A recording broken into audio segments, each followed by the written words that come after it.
성도 여러분, 이제 진도가 많이 나갔죠. 지금 오늘 9장 신자와 성화를 공부할 차례입니다. 사실은 구원받은 신자에게 성화는 가장 커다란 숙제가 아닐 수 없습니다. 왜냐하면 성화되는 것만큼만 행복한 삶을 살 수 있기 때문이죠. 그러면 이 성화가 무엇인지 오늘 우리 같이 공부해 보도록 하겠습니다. 먼저 우리 갈라디아서 2장 20절을 같이 한번 읽어보겠습니다. 시작. 내가 그리스도와 함께 십자가에 못 박혔나니 그런즉 이제는 내가 산 것 아니요 오직 내 안에 그리스도께서 사시는 것이라. 이제 내가 육체 가운데 사는 것은 나를 사랑하사 나를 위하여 자기 자신을 버리신 하나님의 아들을 믿는 믿음 안에서 사는 것이라. 아멘. 자, 성경이 말하는 구원입니다. 과거의 구원은 중생이에요. 그래서 예수를 영접하고 이제는 다시는 정죄함이 없도록 구원받은 것이죠. 그래서 로마서 8장 1절에 그러므로 이제 그리스도 예수 안에 있는 자에게는 결코 정죄함이 없나니 이렇게 된 거죠. 그죠? 그래서 이 중생은 죽었던 영혼이 그러니까 하나님을 향하여 죽은 거죠. 그죠? 하나님을 향해 죽었던 영혼이 살아나는 것. 이것을 중생이라고 이야기해요. 그리고 우리 지난 시간에 배운 것처럼 이렇게 살아난 것을 최초로 의식하게 되는 게 이게 회심이에요. 회심. 자, 그러면은 이제 그 다음에 성화는 뭐냐면은 성화를 통해서 우리의 구원을 이루어가는 것. 구원이 크게 이제 두 종류로 제시가 되는데 하나는 뭐냐면 이미 받은 구원 있고 그 다음에 이거는 이루어 가야 할 구원이 있는 거죠. 그래서 구원에서 구원에 이르는 믿음을 갖는다라고 하는 것은 이제 과거에 이런 구원은 즉각적인 구원이고 이거는 점진적인 구원이에요. 이건 완성적인 구원이죠. 그래서 이제 이렇게 끊임없이 구원을 이루어가는 사람이 아니라면 이미 받은 구원을 가진 사람일 수가 없다.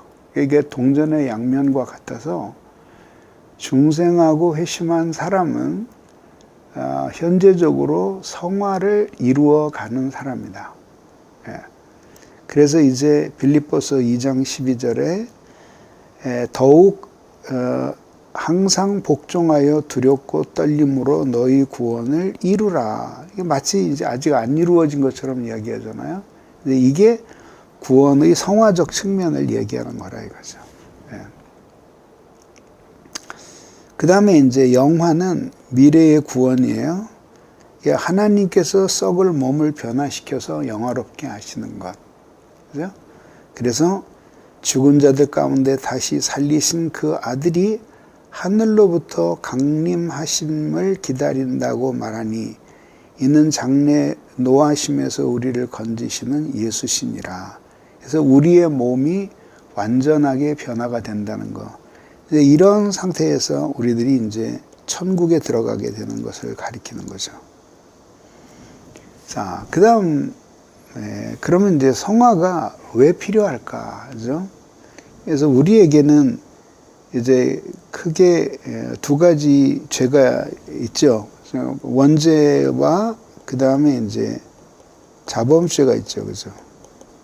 두 가지. 혹은 실행죄라고도 얘기하죠. 이거는 선천적으로 타고나는 것이고 이건 이제 후천적으로 자기가 지은 죄예요.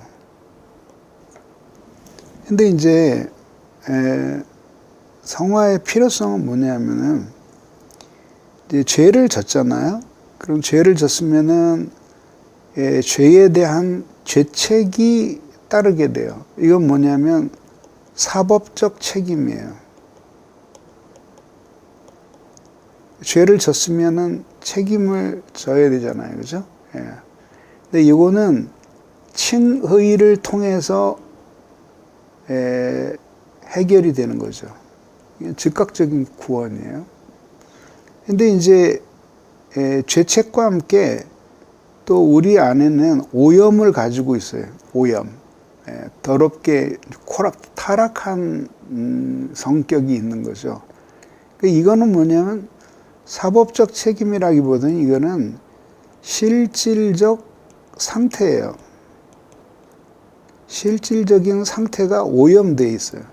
이것은 이제 성화를 통해서 이제 깨끗해져 가는 거예요. 이거는 이제 점진적인 구원을 통해서 깨끗해져 가는 거죠. 예를 들어볼까요? 이제 비유를 들어서 설명하자면은 여러분들이 이제 차를 몰고 어디론가 열심히 이제 교회로 오게 되었어요. 근데 뭐 너무 이제 시간이 늦어서 좀 밟았어요. 과속으로 오다가 그만 어느 집 담장을 들여받았어요. 그래서 담장이 우지직하고 나무로 된 담장이긴 하지만 부서져 버렸어요. 그래서 이거 어떡하지? 그러고 이제 서 있는데 주인이 이게 뭔 일인가 하고 달려 나왔어요. 알고 보니까 같은 교회에 다니는 교인이에요. 그래서 집사님 이게 웬일이세요? 제가 교회가 시간이 늦어서 빨리 가다가 이 담장을 들여받았네요. 이게 나무 담장인데 이게 뿌개져 버렸으니 이거 어떡하죠? 그러니까 그 주인이 신경 쓰지 마세요. 우리 남편이 잘 고칠 거예요. 걱정하지 마시고 얼른 교회 빨리 가세요. 늦기 전에. 정말 제가 고쳐드려야 되는 거 아닐까요? 글쎄 걱정하지 마시고 가세요. 그래서 그냥 가게 됐어요. 그것으로서 이제 그 담장을 부서뜨린 죄책은 사법적인 책임은 면제가 된 거예요. 왜? 주인이 봐줬으니까. 그런데 자기 차가 찌그러진 게 있잖아요. 이거는 이제 자기가 해결을 해야 될 문제잖아요. 그죠? 그것이 말하자면은 오염이라고 할 수 있는 거죠. 물론 이제 자기 힘으로 다 하는 것이 아니라 성령님께서 우리를 성화시켜 주심으로써 해결이 되는 거지만 말입니다. 그래서 이렇게 죄책의 문제는 칭의로 해결이 되고, 그 다음에 이제 남아있는 오염은, 그래서 신자 안에도 죄가 남아있는 거죠. 그래서 이 신자는 그런 질문을 또 해요. 왜 그러면 한 번에 그 칭이 될 때 그때 모든 죄를 깨끗이 씻어 버려 주셔서 어떤 죄의 영향도 없게끔 그렇게 해 주셨더라면 참 좋았을 텐데 왜 하나님이 우리를 그렇게 죄에서 완전히 해결을 안 해주시고 죄를 남겨두셨을까? 그런 질문을 하거든요. 근데 죄가 남아 있음으로써 더 신기하게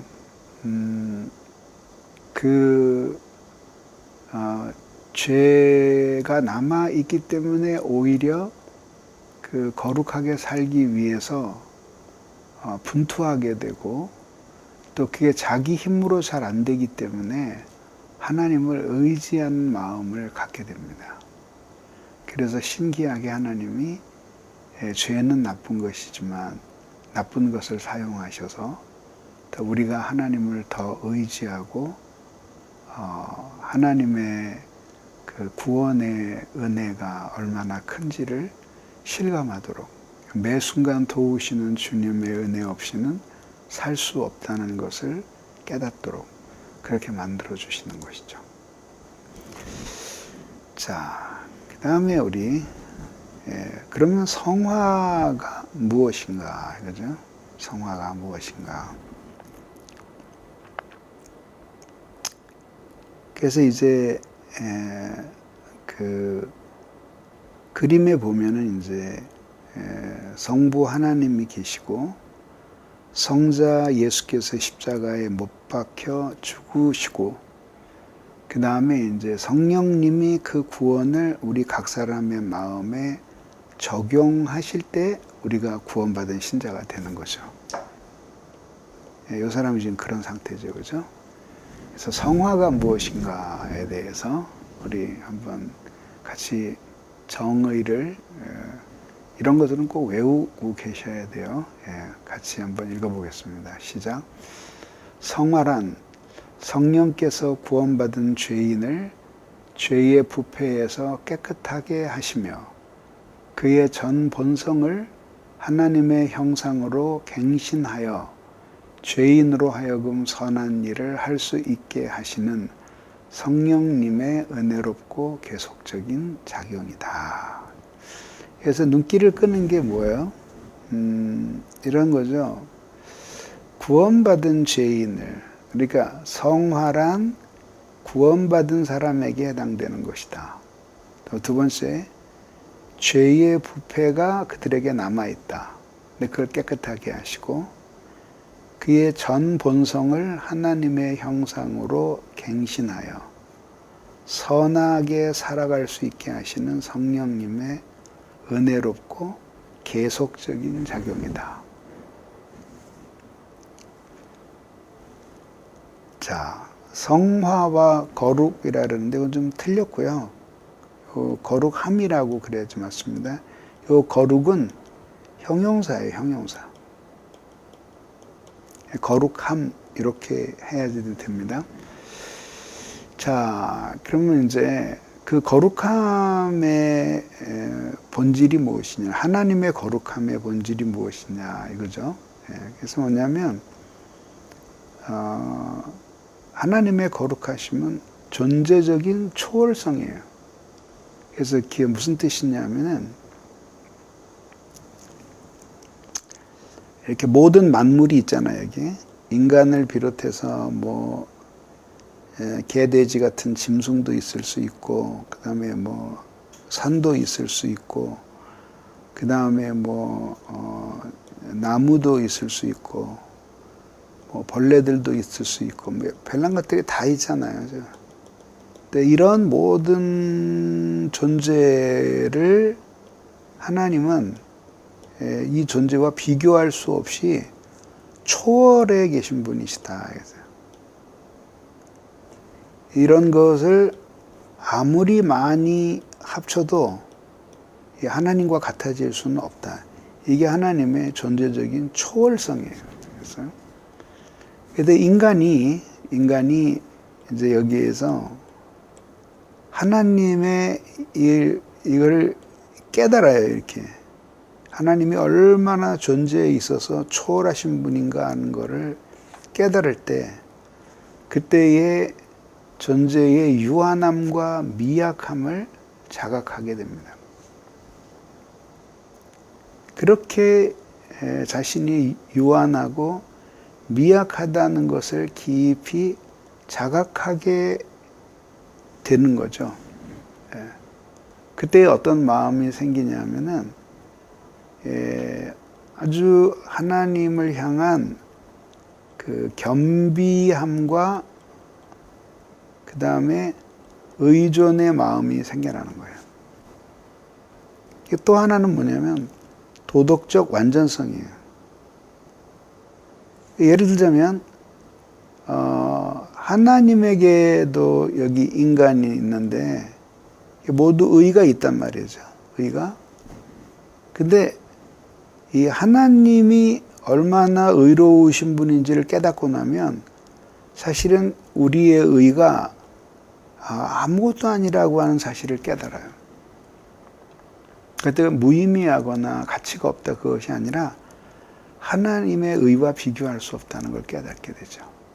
그러니까 하나님의 사랑을 깨닫고 나면 우리가 누군가를 사랑하는 것, 하나님을 사랑하는 것이 얼마나 하나님의 그것에 비하여 불완전한가 하는 것을 깨닫게 되는 거죠.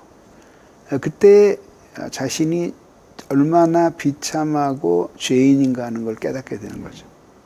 그래서 결국은 겸비와 의존의 마음을 가져다 주는 거예요. 그래서 결국은 성화는, 읽어봅시다. 시작. 성화는 근본적으로 하나님의 거룩하심과 관계가 됩니다. 그래서 하나님의 거룩하심을 깨달은 것만큼 자신의 불결을 깨닫게 되고, 그래서 하나님 앞에, 하나님의 존재적인 초월성 앞에서 자기가 미약하다는 사실을 깨닫고, 도덕적인 완전성 앞에서 자신이 너무 그 연약한 존재라고 하는 사실을 깨닫게 되는 것이죠. 그 다음에 여기까지만 하겠습니다. 성화의 본질의 4가지예요.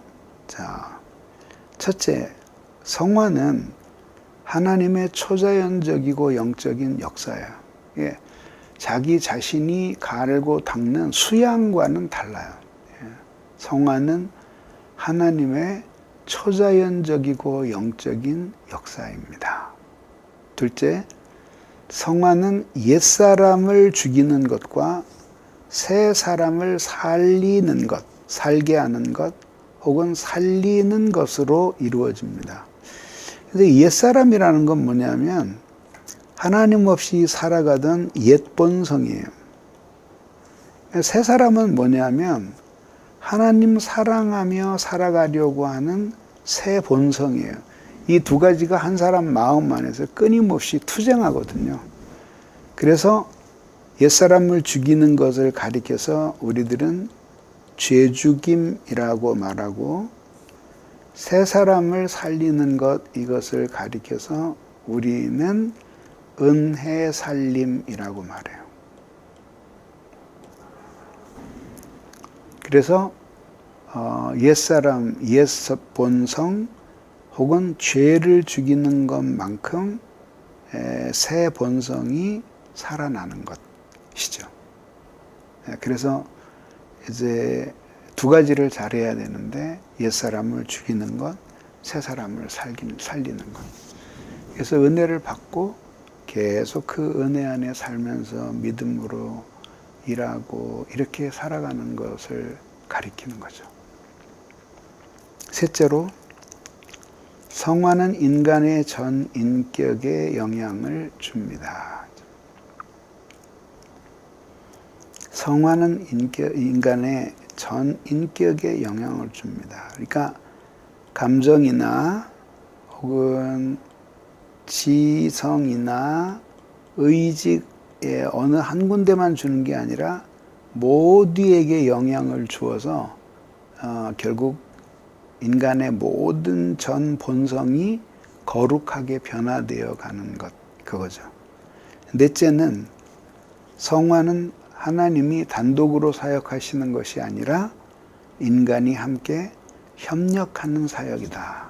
그래서 하나님은 인간을 중생시키실 때는 혼자 하시지만, 그러나 인간을 회심하게 하실 때에는 인간의 협력을 요하시고, 또 성화도 성령이 주도적으로 사역하시지만 순종하는 인간의 의지를 사용하셔서 성화되게 하신다. 그래서 한 사람이 예수를 오래 믿고도 옛사람이 여전히 살아있고 혈기가 살아있어서 새 본성이 죽은 채 살아가는 것은 하나님께 그만큼 협력하지 않은 것이다. 그런 결론에 이르게 되는 것입니다. 오늘 여기까지 하고 남은 부분은 다음 시간에 나누어서 하도록 하겠습니다. 이번 한 주도 말씀과 함께 기도 생활로 승리하는 여러분들이 되시기를 진심으로 바랍니다. 감사합니다.